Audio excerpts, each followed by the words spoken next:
ഈ ദോശ റെഡിയാക്കിയിട്ട് എടുക്കുന്നത് ഗോതമ്പ് പൊടി പിന്നെ മുള്ളങ്കി ഉണ്ടല്ലോ, മുള്ളങ്കി, ഉരുളൻകിഴങ്ങ്, ചീര പിന്നെ തേങ്ങ, ഇങ്ങനെ കുറച്ച് സാധനങ്ങളൊക്കെ കൂടിയിട്ട് മിക്സ് ചെയ്തിട്ടാണ് ഈ ദോശ റെഡിയാക്കിയിട്ട് എടുക്കുന്നത്. ഈ ദോശ കഴിക്കാൻ വേണ്ടിയിട്ട് കറിയുടെ ചട്നിയുടെ ഒന്നിന്റെ ആവശ്യമില്ല, വെറുതെ കഴിക്കാൻ വേണ്ടിയിട്ട് നല്ല ടേസ്റ്റ് ആയിരിക്കും. ചായയുടെ കൂടെ കഴിക്കാന്ന് വെച്ചിട്ടുണ്ടെങ്കിൽ എത്ര കഴിച്ചാലും നമുക്ക് മതിയാവില്ല, അത്രയ്ക്ക് ടേസ്റ്റ് ഉള്ള ഒരു ദോശയാണിത്. അപ്പൊ നമുക്ക് നോക്കാം ഇതെന്നെ റെഡിയാക്കാന്ന്. ഇനി ഇത് റെഡിയാക്കാൻ വേണ്ടിയിട്ട് ഞാനിവിടെ ഇതേപോലെ ഗ്ലാസ്സിൽ ഒരു ഗ്ലാസ് ഗോതമ്പ് പൊടി എടുത്തിട്ടുണ്ട്. ഈ ഗോതമ്പ് പൊടിയുടെ കൂടെ നമ്മൾ കുറച്ച് വെജിറ്റബിൾസ് ഒക്കെ മിക്സ് ചെയ്യും. അപ്പം അതിന് വേണ്ടിയിട്ട് ഞാനിവിടെ മുള്ളങ്കി എടുത്തിട്ടുണ്ട്. ഇതിൽ നിങ്ങൾ മുള്ളങ്കി എന്നല്ലേ പറയാറ്, ഇത്. പിന്നെ ഉരുളൻകിഴങ്ങ് എടുത്തിട്ടുണ്ട്, സവോള എടുത്തിട്ടുണ്ട്, പച്ചമുളക് എടുത്തിട്ടുണ്ട്, മല്ലിയില എടുത്തിട്ടുണ്ട്, കറിവേപ്പില എടുത്തിട്ടുണ്ട്, പാലക്ക് എടുത്തിട്ടുണ്ട്. പാലക്ക് എന്ന് വെച്ചിട്ടുണ്ടെങ്കിൽ സ്പിനാച്ച്. ഈ പാലക്ക് തന്നെ വേണമെന്നില്ല കേട്ടോ, നമ്മുടെ നാട്ടിൽ ചീര കിട്ടുമല്ലോ, ചുമന്ന ചീര കിട്ടും, പച്ച ചീര കിട്ടും, ഏത് ടൈപ്പ് ചീര ആയിരുന്നാലും കുഴപ്പമില്ല. അല്ലെങ്കിൽ ഇനിയിപ്പോൾ മുരിങ്ങയുടെ ഇല ഉണ്ടല്ലോ, മുരിങ്ങയുടെ ഇല ആയിരുന്നാലും കുഴപ്പമില്ല. അപ്പോൾ ഇതിലേക്ക് നമ്മൾ ചേർക്കണേനും ഒന്നിനും അങ്ങനെ കറക്റ്റായിട്ടൊരു അളവില്ല. അപ്പോൾ ഞാനത് മിക്സ് ചെയ്യുമ്പോൾ കാണിച്ചു തരാം കേട്ടോ. എല്ലാവരും ഇങ്ങനെ കുറേശ്ശെ നമ്മുടെ ടേസ്റ്റിനനുസരിച്ചിട്ട് നമ്മൾ ചേർത്തിട്ട് ഗോതമ്പ് പൊടിയുടെ കൂടെ മിക്സ് ചെയ്തിട്ട് എടുക്കണം. പിന്നെ ഇതിലേക്ക് മസാലപ്പൊടികളായിട്ട് മഞ്ഞൾപ്പൊടിയും വേണം, മുളക് പൊടിയും വേണം, പിന്നെ ഗരം മസാല, ഒന്നല്ലെങ്കിൽ ഗരം മസാല ചേർക്കാം. ഞാനിവിടെ പെരിഞ്ജീരകം പൊടിച്ചതാണ് കേട്ടോ ചേർക്കണത്. അപ്പോൾ നിങ്ങൾക്ക് ചിലവർക്ക് ചിലപ്പോൾ പെരിഞ്ജീരകത്തിൻ്റെ ടേസ്റ്റ് ഇഷ്ടമുണ്ടാവില്ല, അപ്പോൾ പെരിഞ്ജീരകത്തിന് പകരം ഗരം മസാല ചേർക്കാം. നമ്മൾ ചിക്കൻ കറിയിലേക്ക് ചേർക്കണ ഗരം മസാല ഉണ്ടല്ലോ, ഞാൻ കഴിഞ്ഞ ദിവസം ഗരം മസാല എന്ന് പറഞ്ഞു കഴിഞ്ഞപ്പോൾ എൻ്റെ അടുത്ത് ഒരാൾ ചോദിച്ചിട്ടുണ്ടായിരുന്നു, ഈ ഗരം മസാല എന്ന് വെച്ചിട്ടുണ്ടെങ്കിൽ എന്താണ്? ഗരം മസാല എന്ന് വെച്ചിട്ടുണ്ടെങ്കിൽ നമ്മൾ സ്പൈസസ് എല്ലാം കൂടിയിട്ട് പൊടിച്ചിട്ട് എടുക്കില്ലേ, ഇത് ഏലക്കായ, കറുകപ്പട്ട, കറിയാമ്പൂ, അങ്ങനെ എല്ലാം കൂടിയിട്ട് പൊടിച്ചിട്ട് എടുക്കണ അതിനെയാണ് ഗരം മസാല എന്ന് പറയുന്നത്. അത് നമ്മുടെ ടേസ്റ്റിനനുസരിച്ചിട്ട് ചേർത്ത് കൊടുക്കാം. അപ്പോൾ ഞാനിതിലേക്ക് പെരിഞ്ജീരകം പൊടിച്ചതാണ് ചേർക്കുന്നത്. പിന്നെ തേങ്ങയും വേണം, തേങ്ങയും നമ്മുടെ ടേസ്റ്റിനനുസരിച്ചിട്ട് ചേർത്ത് കൊടുക്കാം. അപ്പോൾ ഞാനിവിടെ ഇത്രയ്ക്ക് തേങ്ങയാണ് എടുത്തേക്കുന്നത്. നമുക്കത് ഗോതമ്പ് പൊടി എടുത്തേക്കണ ഗ്ലാസ്സിൽ എന്തോരം ഉണ്ടെന്ന് നോക്കാം. നമുക്ക് ഈ സെയിം ഗ്ലാസ്സിലേക്കാണ് തേങ്ങ ചേർക്കുക. ഏകദേശം ഇത്രയ്ക്കുണ്ട്, ഒരു അര ഗ്ലാസിൻ്റെ അടുത്ത് തേങ്ങയുണ്ട് കേട്ടോ. ഇതിലേക്ക് ആവശ്യത്തിന് ഉപ്പും വേണം. ഇനി ഇത് നമ്മൾ മിക്സ് ചെയ്തിട്ട് എടുക്കുമ്പോൾ ഇതിലേക്ക് കുറച്ച് ഓയിലും ചേർത്ത് കൊടുക്കും. പിന്നെ വെള്ളവും വേണം. ഇത്രയ്ക്ക് സാധനങ്ങളാണ് ഇത് നമുക്ക് റെഡിയാക്കാൻ വേണ്ടിയിട്ട് വേണ്ടത്. ഇത് മിക്സ് ചെയ്തിട്ട് എടുക്കാൻ വേണ്ടിയിട്ട് വേറൊരു പാത്രം എടുക്കാം. അപ്പം ഇതിലേക്ക് ഒരു ഗ്ലാസ് ഗോതമ്പ് പൊടി ചേർക്കാം.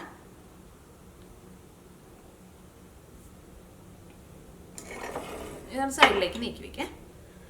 ഇനി നമുക്ക് ഈ മുള്ളങ്കിയും പിന്നെ ഉരുളൻകിഴങ്ങും ഇത് രണ്ടും ഗ്രേറ്റ് ചെയ്തിട്ട് എടുക്കണം.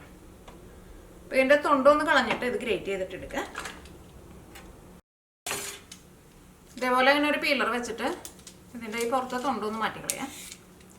നമ്മൾ ക്യാരറ്റൊക്കെ പീൽ ചെയ്യില്ല അതേപോലെ.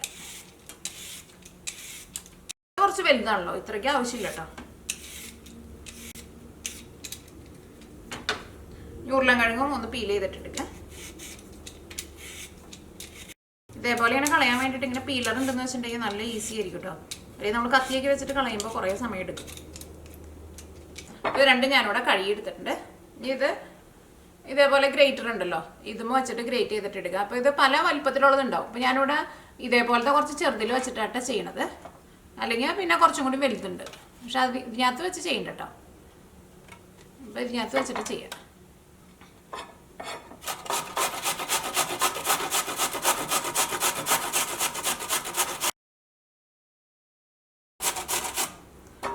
അപ്പം ഞാനിവിടെ ഇത്രയ്ക്കായിട്ടാണ് ഗ്രേറ്റ് ചെയ്തിട്ട് എടുത്തേക്കുന്നത്.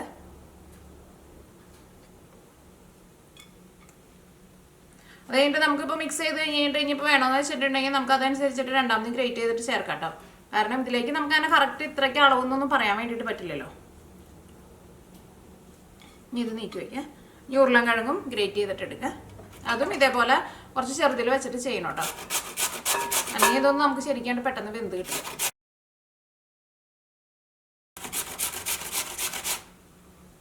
അതും ഞാനിവിടെ ഈ ഉരുളൻകിഴങ്ങിൻ്റെ ഒരു 3/4 ഭാഗം എടുത്തിട്ടുണ്ട് കേട്ടോ.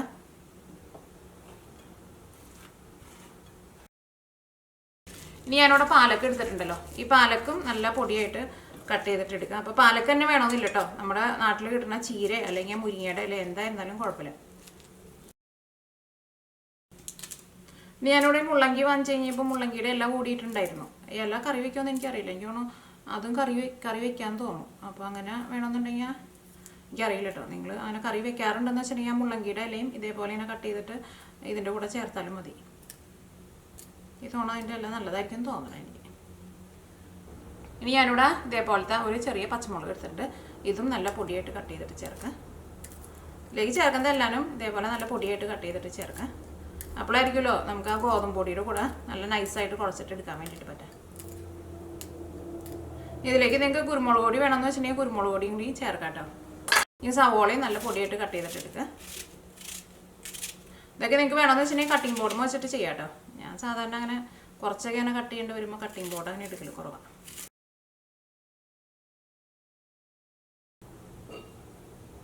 അപ്പോൾ സവോളയും നല്ല പൊടിയായിട്ട് കട്ട് ചെയ്തിട്ട് എടുത്തിട്ടുണ്ട്. ഇതിലേക്ക് മല്ലിയില ചേർക്കാം. മല്ലിയില ഞാനിവിടെ ഇത്രയ്ക്കാണ് എടുത്തേക്കുന്നത്. വേണമെന്നുണ്ടെങ്കിൽ കുറച്ച് കൂടുതലൊക്കെ ചേർക്കാം മല്ലിയില, കുഴപ്പമില്ല.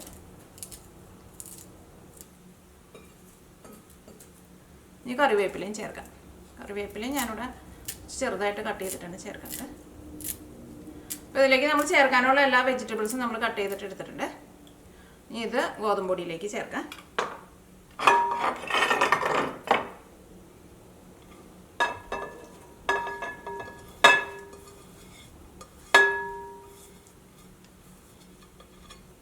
ഇതിലേക്ക് മസാലപ്പൊടികൾ ചേർക്കാം. മഞ്ഞൾപ്പൊടി ചേർക്കാം. മഞ്ഞൾപ്പൊടി ഞാനിതിലേക്ക് 1/4 ടേബിൾ സ്പൂണാണ് ചേർക്കുന്നത്. മുളക് പൊടി ഞാനിതിലേക്ക് ഏകദേശം ഒരു 1/2 ടേബിൾ സ്പൂണിൻ്റെ അടുത്ത് ചേർക്കുന്നുണ്ട്. ഇതിലേക്ക് പെരിഞ്ജീരകം പൊടിച്ചത് ചേർക്കാം. അപ്പോൾ നിങ്ങൾക്ക് പെരിഞ്ജീരകം വേണ്ടാന്ന് വെച്ചിട്ടുണ്ടെങ്കിൽ ഗരം മസാല പൊടിച്ചത് ചേർക്കാം. പെരിഞ്ജീരകം ഞാനിതിലേക്ക് ഇത്രയ്ക്കാണ് ചേർക്കുന്നത്.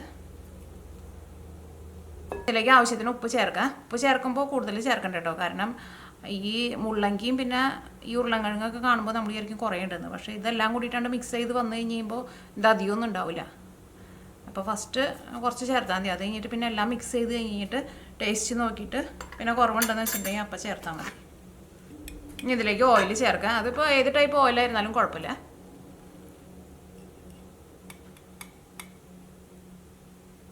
ഞാൻ അതിലേക്ക് 2 ടേബിൾ സ്പൂൺ ഓയിലാണ് ചേർത്തേക്കുന്നത്. ഇതെല്ലാം കൂടിയിട്ട് കൈ കൊണ്ട് നന്നായിട്ടൊന്ന് മിക്സ് ചെയ്തിട്ട് എടുക്കുക. അത് കഴിഞ്ഞിട്ട് പിന്നെ വെള്ളം വേണമെന്ന് വെച്ചിട്ടുണ്ടെങ്കിൽ അതനുസരിച്ചിട്ട് വെള്ളം ചേർത്ത് കൊടുക്കുക. അപ്പോൾ ഫസ്റ്റ് ഇതേപോലെ അങ്ങനെ മിക്സ് ചെയ്തിട്ട് എടുക്കുക. അപ്പോൾ ഈ മുള്ളങ്കിയിലും പിന്നെ ഈ ഉരുളക്കിഴങ്ങിലേക്ക് അത്യാവശ്യം നന്നായിട്ട് വെള്ളം ഉണ്ടാവുമല്ലോ. അപ്പോൾ അതെല്ലാം കൂടിയിട്ട് മിക്സ് ചെയ്ത് കഴിഞ്ഞിട്ട് പിന്നെ വെള്ളം വേണമെന്ന് വെച്ചിട്ടുണ്ടെങ്കിൽ അതനുസരിച്ചിട്ട് ചേർത്ത് കൊടുക്കുക. കാരണം ചിലപ്പോൾ നമ്മൾ മുള്ളങ്കി അല്ലെങ്കിൽ ഉരുളക്കിഴങ്ങൊക്കെ കുറച്ചും കൂടി കൂടുതലേക്ക് എടുത്തിട്ടുണ്ടെന്ന് വെച്ചിട്ടുണ്ടെങ്കിൽ ചിലപ്പോൾ വെള്ളം അത്രയ്ക്ക് ആവശ്യം ഉണ്ടാവില്ല. അപ്പോൾ അത് ഫസ്റ്റ് എല്ലാം കൂടിയിട്ട് മിക്സ് ചെയ്ത് കഴിഞ്ഞിട്ട് മാത്രം വെള്ളം ചേർത്താൽ മതി. ഇതിലേക്ക് തേങ്ങയും ചേർക്കാം.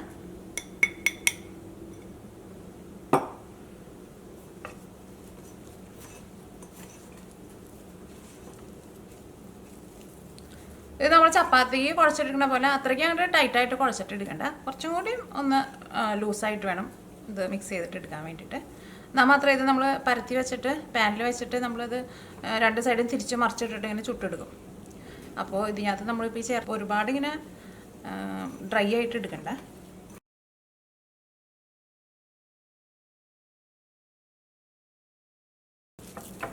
അപ്പോൾ നമ്മുടെ മാവ് റെഡി ആയിട്ടുണ്ട്. ഈ മാവ് ഇരിക്കുന്നുണ്ട്. ഈ മാവ് കുറച്ച് ലൂസായിട്ടാണ് ഇരിക്കുന്നത്. എന്നാൽ ഒരുപാട് വെള്ളം പോലെ എടുക്കരുത്. സാധാരണ നമ്മൾ ചപ്പാത്തിക്കൊക്കെ മാവ് കുഴച്ചിട്ട് എടുക്കുമ്പോൾ ഇതേപോലെ ഇങ്ങനെ പാത്രത്തിൽ ഇങ്ങനെ ഒട്ടും പിടിക്കില്ല. പക്ഷേ ഇതിങ്ങനെ ചെറുതായിട്ട് ഇങ്ങനെ പിടിക്കുന്നുണ്ട്. അപ്പോൾ അതനുസരിച്ചിട്ട് കുറച്ച് വെള്ളം കൂടുതൽ ഞാൻ ചേർത്തിട്ടുണ്ട്. ഇനി ഇത് നല്ല കനം കുറച്ചിട്ട് പരത്തിയിട്ട് എടുക്കണം. അപ്പോൾ ഒന്നല്ലെങ്കിൽ നിങ്ങൾക്ക് കൈയുടെ ഉള്ളിൽ വെച്ചിട്ട് നല്ല കനം കുറച്ചിട്ട് പരത്തിയിട്ട് എടുക്കുക. അപ്പോൾ ഞാനിവിടെ ഇതേപോലത്തെ ഒരു പ്ലാസ്റ്റിക്കിൻ്റെ ഒരു കവറാണ് എടുത്തേക്കുന്നത്. അപ്പോൾ ഈ കവറിൻ്റെ മുകളിൽ വെച്ചിട്ടാണ് ഞാൻ നല്ല കനം കുറച്ചിട്ട് പരത്തിയിട്ട് എടുക്കാൻ വേണ്ടിയിട്ട് പോണത്.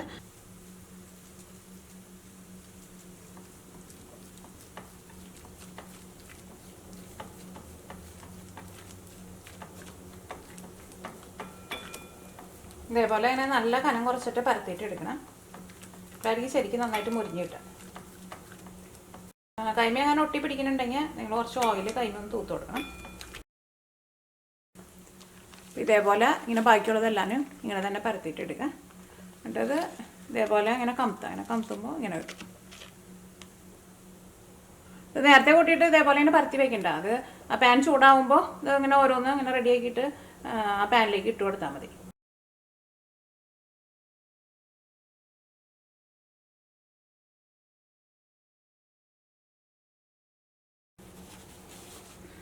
ഇത് റെഡിയാക്കാൻ വേണ്ടിയിട്ട് ഒരു ദോശക്കല്ല് വെച്ചിട്ട് ചൂടാക്കാം. ഞാൻ ഇതിനകത്ത് കുറച്ച് ഓയിൽ തൂത്ത് വെച്ചിട്ടുണ്ടായിരുന്നു. അപ്പോൾ നിങ്ങളുടെ ദോശക്കല്ല് ഉണ്ടെന്ന് വെച്ചിട്ടുണ്ടെങ്കിൽ ദോശക്കല്ലിൽ ചെയ്യാം. അപ്പോൾ അങ്ങനെ നന്നായിട്ട് ഇങ്ങനെ മുരിഞ്ഞ് വരും. ഈ ദോശക്കല്ല് ഞാൻ നാട്ടിൽ നിന്ന് കൊണ്ടുവന്നോട്ടെ.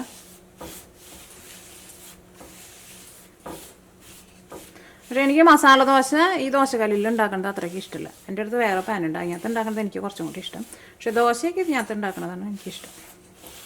മസാല ദോശ ഉണ്ടാക്കുമ്പോൾ അത്രയ്ക്ക് അങ്ങോട്ട് നന്നായിട്ട് വരാറില്ല. ഇപ്പോൾ പാൻ നന്നായിട്ട് ചൂടായിട്ടുണ്ട്. ഇതിലേക്ക് കുറച്ച് ഓയിലൊന്ന് ഒഴിച്ചു കൊടുക്കാം.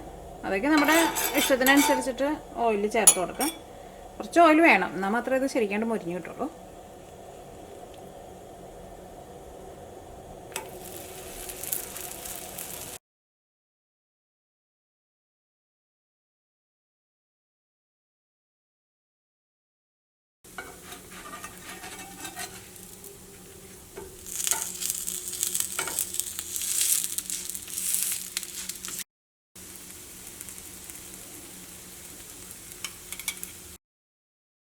അപ്പോൾ നിങ്ങൾ മൊരിയിച്ചിട്ട് എടുക്കുമ്പോൾ പെട്ടെന്ന് അങ്ങോട്ട് തീ കൂട്ടിയിട്ടിട്ട് മൊരിയിച്ചിട്ട് എടുക്കരുത്. ചെറിയ തീയിലിട്ടിട്ട് മൊരിയിച്ചിട്ട് എടുക്കുക. അപ്പോൾ കഴിക്കാൻ വേണ്ടിയിട്ട് നല്ല ടേസ്റ്റ് ആയിരിക്കും. അപ്പോൾ അതിൻ്റെ ഉള്ളിലൊക്കെ നന്നായിട്ടാണ് മൊരിഞ്ഞ് വരും.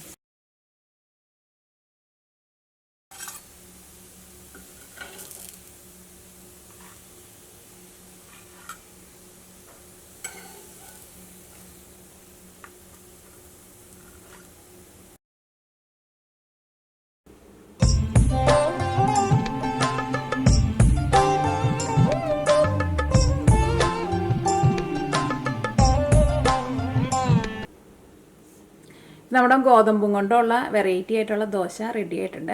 ഈ ദോശ എപ്പോൾ വേണമെങ്കിലും കഴിക്കാം. രാവിലെ ബ്രേക്ക്ഫാസ്റ്റിന് വേണമെന്നുണ്ടെങ്കിൽ അപ്പം കഴിക്കുക, അല്ലെങ്കിൽ ഇപ്പോൾ ഇടനേരങ്ങളിൽ വേണമെന്നുണ്ടെങ്കിൽ അപ്പം കഴിക്കുക, അല്ലെങ്കിൽ ഇപ്പോൾ വൈകിട്ട് ചായ കുടിക്കുമ്പോൾ ചായയുടെ കൂടെ വേണമെങ്കിൽ അപ്പോഴും കഴിക്കുക. അപ്പോൾ ഇത് കഴിക്കാൻ വേണ്ടിയിട്ട് പ്രത്യേകിച്ച് കറിയോ അല്ലെങ്കിൽ ചട്നിയോ ഒന്നും ആവശ്യമില്ല.